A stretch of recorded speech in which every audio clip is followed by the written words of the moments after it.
Continuing our look at the Kenner Batman Returns movie line, we have the amazing Bat Command Center playset, the Batcave, Wayne Manor, and other aspects as well, all here in this one glorious playset that kind of folds up and then expands. This thing is just awesome, and it was kind of the template for a lot of playsets to come. So Kenner released the Batman Animated Series Command Center, which was the same thing, just repainted, and had different focal features for other characters and so forth. We'll show you that. They did it again for Batman Forever. They just changed the focus to Two-Face and Riddler, and they had a green aesthetic paint scheme in the back here instead of this white, which is supposed to be the Snow World sort of mimicking Penguin. And then they did it again for Batman and Robin, and this was completely white for be Mr. Freeze headquarters at that point. So, and this was, I think, blue, a camouflage blue in the front instead of this sort of tan desert camo. So they changed the paint, they changed some of the stickers, and it was the same exact playset underneath for 4 different times, starting with Batman Returns. So pretty cool to have this piece of sort of collecting history where they kept rehashing the same one over and over and over again because it was honestly pretty awesome. It has some great action features in it. It's great for displaying your characters.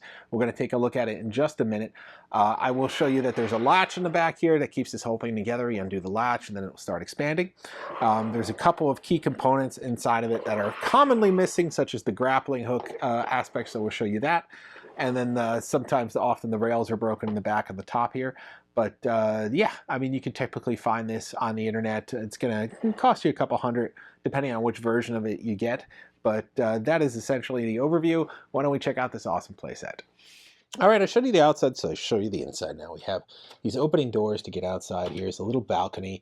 Right up here is a little fun device where you can put your Batman figure, and I don't know if this one will fit in with the larger shoes, but essentially he hangs upside down. Maybe if I take off the boots, I can get him to do it.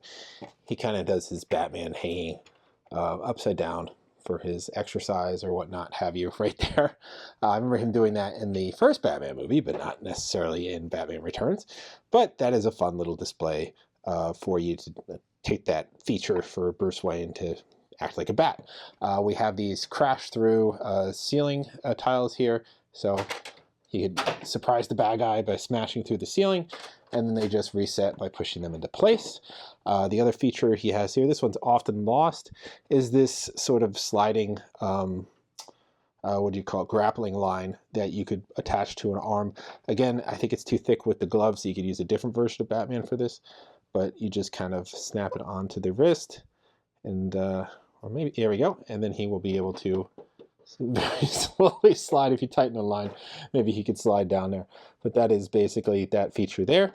The other fun features are the hidden passageway behind the clock that opens up to get into the Batcave, and we'll show you the other side in just a moment, but you go through there, and this whole thing acts like a secret garage door where essentially you could come through with the Batmobile and be able to just slide in through here with the garage door.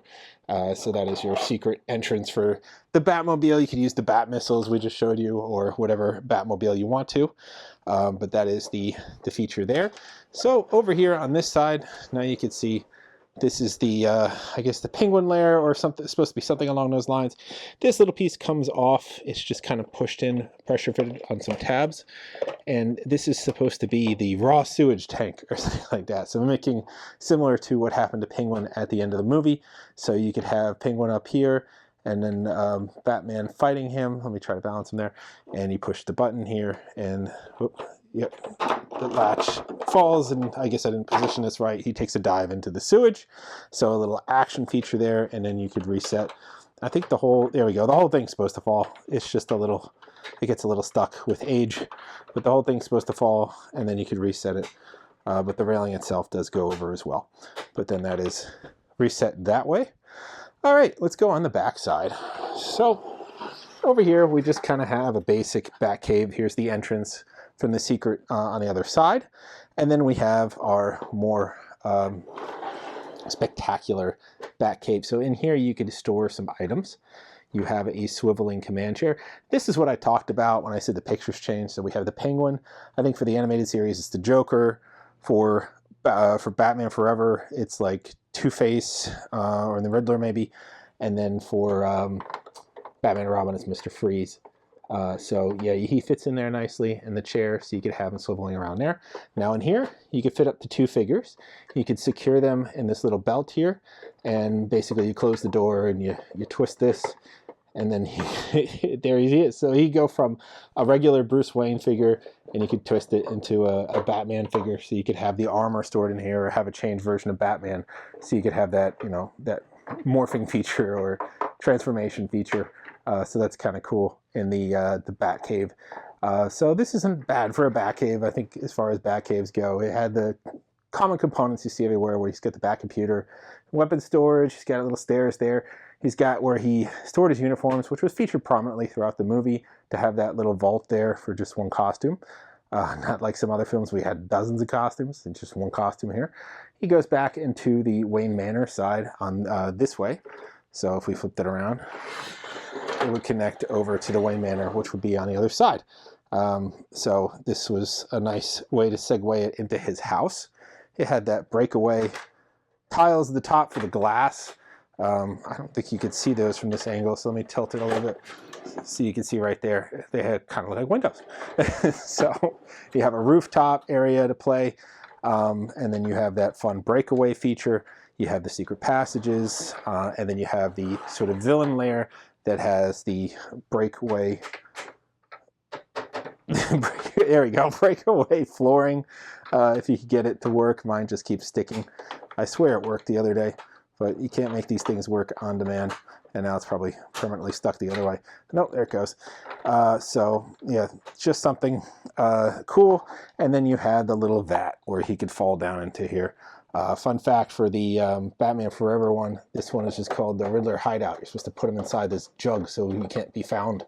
I think it's kind of weird, but that is the other side of it. So, and then you could reassemble it all, and then you close it, and then you latch it up right here with this latch, and then you have your, you know, just move your kit around to the next area. So that is basically it. All right, Batman thanks you for visiting his house. We have everything all put back together here. It would have been nice to have like a little handle on here to make this a carrying set that could have like folded up or down, but then it might have ruined the aesthetic a little bit, because you got some nice rooftop detailing on there, some shingles and slats, so you have that as well. So it really conveys the Wayne Manor aesthetic. You have the interior, you have the secret passage to the Batcave, flip it around, he gets into the Batcave, you have the computer, you have the transformation area, the Batmobile could go through the secret garage, and then you have the villain area for the Penguin with that action feature where characters could fall off into the vat there. So it's just kind of really cool. It says Arctic World Sewer on the back to match up to a Penguin's hideout, so it's even labeled properly. I didn't show you that.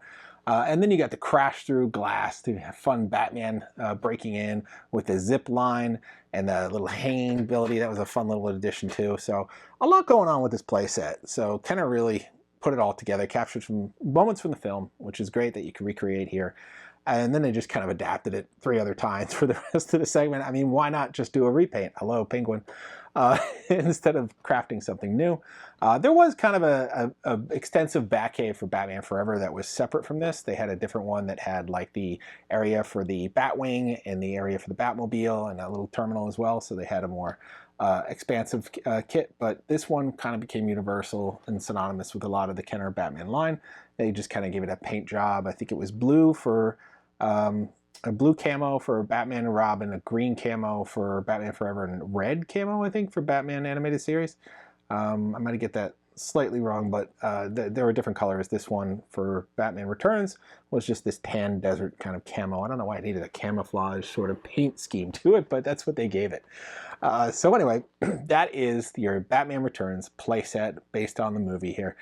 This will end our Batman Returns coverage for the Kenner line, but we will have some more Batman Returns items, so tune back for that. We'll be featuring ones from Beast Kingdom. They have some existing ones, and they have some new ones coming out as well. So that's all for this time. Like, subscribe, and follow. See you guys next time.